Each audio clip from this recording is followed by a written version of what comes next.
ብምሉኦም ደቂ ሰባት ሓንደበት ካብ ዝምድታት ዝጠፍኡ እንታይ ዝፍጠር ይመስለኩም? ከም እትፈልጥዎ ኣብዚ እንነብረሉ ዓለም ልዕሊ 8 ቢልዮን ሰባት ይነብሩ እዮም። ካብ መዓልቲ ናብ መዓልቲ ድማ ብዙሕ ዓይነት ምንቅስቓሳት ይካየዱ። ብምሉኦም ደቂ ሰባት ብዘይ ምንም ዓይነት መጠንቀቕታ ብቕፅበት ካብዚ ምድሪ እንድሕር ደኣ ጠፊኦም ግን እዚ ስዕብ እዩ ዝፍጠር። ኣብ ናይ መጀመርታ 10 ደቓይቕ ምድሪ ንባዕላ እንታይ ይፍጠር ከም ዘሎ ንምግንዛብ እያ ትምኩር።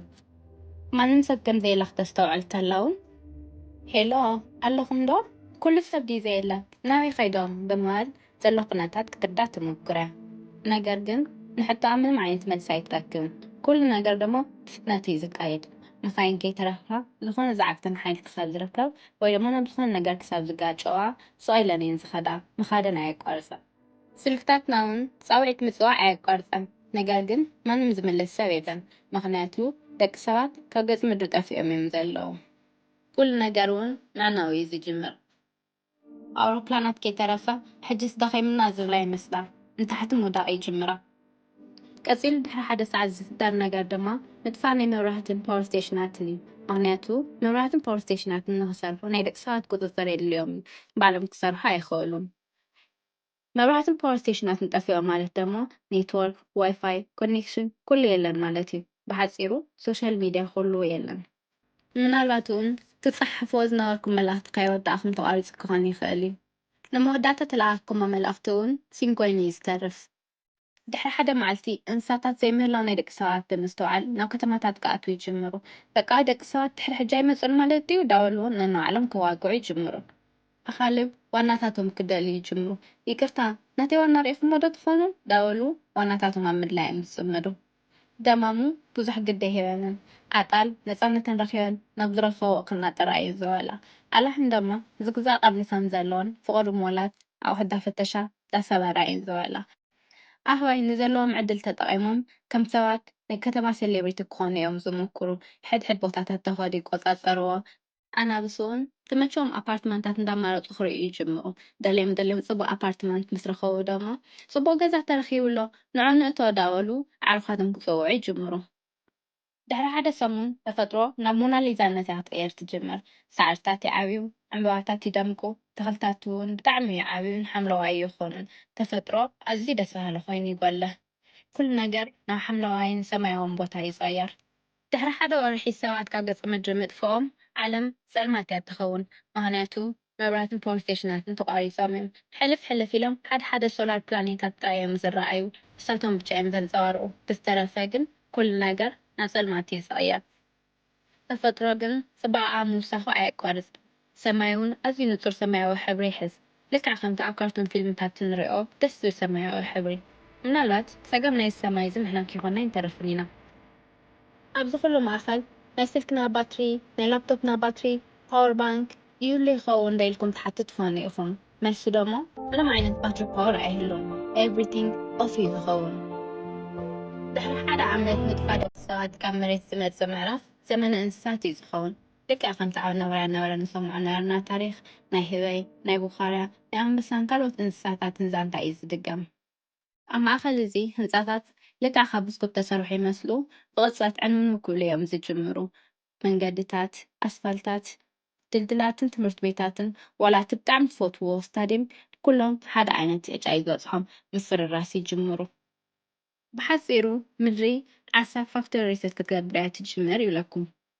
ድሕሪ ናይ ዓመታት ፃንሒት ማለት እውን ድሕሪ 10 ዓመት ድማ ምድሪ ኣብ ዲዝኒ ፎረስት ፊልም ከም ዘላ ዓይነት መልክዕ እያ ክትሕዝ ትጅምር። ኩሉ ነገር ብተኽሊ ዝተሸፈነ ይኸውን። ገዛውቲ፣ መንገድታት፣ መኻይን ኩሉ ነገር ካሊእ ቅርፂ ይሕዝ። ባሕርታት እውን ኣዝዮም ንፁሃት እዮም ዝኾኑ። ንክትሪኦም ባህታ ዝፈጥሩን ኣብ ገነት ከም ዘለካ ክስመዐካ ዝገብር ገፅታን እዮም ዘላበሱ። እዚ ድማ ዓሳታት ንክረብሑ ምቹው ኩነታት ስለ ዝፈጥር በዝሒ ዓሳታት ብጣዕሚ እዩ ዝውስኽ። ኣብዚ ብጣዕሚ ሕጉስ ዝኸውን ደሞ ኣይተሻርክዩ ማይ ብጣዕሚ ፅሩይ ስለ ዝኾነሉን ምቹው ኩነታት ስለ ዝተፈጠረን ግን ኣይኮነን። ብበዝሒ ምግቢ ስለ ዝረክብ እዩ። ምክንያቱ ብበዝሒ ዓሳታት ስለ ዝራብሑ። ኣብዚ ግዜ እዚ ካብ ካሊእ ግዜ ንላዕሊ ብዝበለጠ ኩሉ ነገር ተረጋጊዕን ሰላማውን እዩ ዝኸውን። እንስሳ ዘገዳም እውን ብነፃነትን ብሓጎስን ምንባር ይጅምሩ። ኣብ ማእቲ ዓለመታት ምስ ሓለፈ መብዛሕትኦም ህንጻታት ኣሰሮም ኣይርከብን። ሰማይ ጠቀስ ህንጻታት ከም ዘይነበሩ ምንም ምልክት ከይሓደጉ ይጠፍኡ። ዝበዝሑ ድልድላት እውን ወላ ሓደ ኣሰር ከይገደፉ ይሰባበሩ፣ ይዓኑ። ዝተረፉ ደሞ ብተኽሊ ተሸፊኖም መንነቶም ይቕይሩ። ሓወልትታት እውን ደው ዋል ተኸይሞም ይድቅሱ። ቤት ትምህርትኹም፣ ገዛኹም፣ መንደርኩም፣ መጫወቲ ቦታኹም ናትኩም ምዃኑ እንተሪፍዎ ገዛ ኣህባያትን ካልኦት እንስሳታትን ይቕየር። ኣብዚ ግዜ እዚ መብዛሕትኡ ሰብ ስራሕ ነገራት በስቢሱ ናብ ሓመድ ተቐይሩ ናብ ተኽሊ ዝቕየረሉ ግዜ እዩ። ኣብ ማእኸል እዚ ግን ሓደ ብጅግንነት እስካብ እዚ ሰዓት እዚ ዝጸንሕ ነገር ኣሎ። እሱ እውን ፕላስቲክ እዩ። ናይዚ ታሪክ እዚ ጅግና ብዝገርም መልክዑ ድሕሪ ዝኹሉ ኣማይቲ ዓመታት ፕላስቲክ ሰርቫይቭ ክገብር ይኽእል እዩ። ኣብ ሓደ ሓደ ቦታታት እውን ናይ ማይ ሃይላንድታትን ናይ ለስላሳ ፕላስቲካትን ክረኣዩ ይኽእሉ እዮም። ብዙሕ ዘመናት ሓሊፉ ድሕሪ ኣሽሓት ዓመታት ምጥፋእ ደቂ ሰባት ድማ ምድሪ ኣብ ካሊእ ታሪክ እያ ትኣቱ። ዝነበረ ናይ ዘመን ደቂ ሰባት ሜሞሪ ከምዘይነበረ ደምሲሳ ሓድሽ ሂወት እያ ትጅምር። ብሓድሽ መንፈስ፣ ብሓድሽ ገጽታ፣ ብሓድሽ መልክ። እዚ ግዜ እዚ እውን ምድሪ ናብ ምድራዊ ገነትነት ተቐየረሉ ግዜ እዩ። እንስሳ ዘገዳም ካብ ዝነበርዎ ንላዕሊ ብጣዕሚ ይበዝሑ። ሓደሽቲ ዓሌት እንስሳ ዘገዳማት ይፍጠሩ። ዱራት ብጣዕሚ ይዓብዩ። ባሕርታት ካብ ዝነበሮም ጥራይ ተወሲኾም ይጸርዩ፣ ይሰፍሑ። ሰማይ እውን ኣዝዩ ሰሓባይ ይኸውን። ኤልየንስ ኣብዚ ግዜ እዚ ናብ ምድሪ ተዝመጹ እኳ ዋው ኣዝዩ ጽቡቕ ፕላኔት ዝብሉ ይመስለኒ። ብቻ ድሕሪ ዝኹሉ ዓመታት ኣሰር ደቂ ሰባት ዝበሃል ኣይረአን። ምናልባት ሓደ ሓደ ፕላስቲካት ጥራሕ እዮም ክሳብ እዚ ግዜ እዚ ክሰርሑ ዝኽእሉ።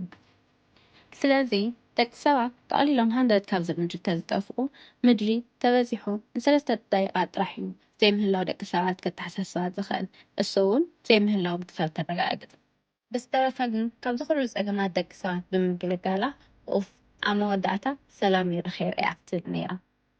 ምክንያቱ ደቂ ሰባት ካብ ዘብፅሑላ ሓደጋን ብርሰትን ዓርሳ ተድሕነሉ ትፅበቐሉን ዕምበሉን ግዜ ስለ ዝመፅእ ዕድለኛታት ኮይና ግና ኩሉ ብርሰትናን ፀረ ተፈጥሮ ንገብሮ ነገር እንተፃዊራ ክሳብ ሕጂ ተንብረና ኣላ እና መሬት ባዕላ ከየባረረት እናዳሃለወት ተንከባኺብና ንሓዛ ክብለኩም ይፈቱ።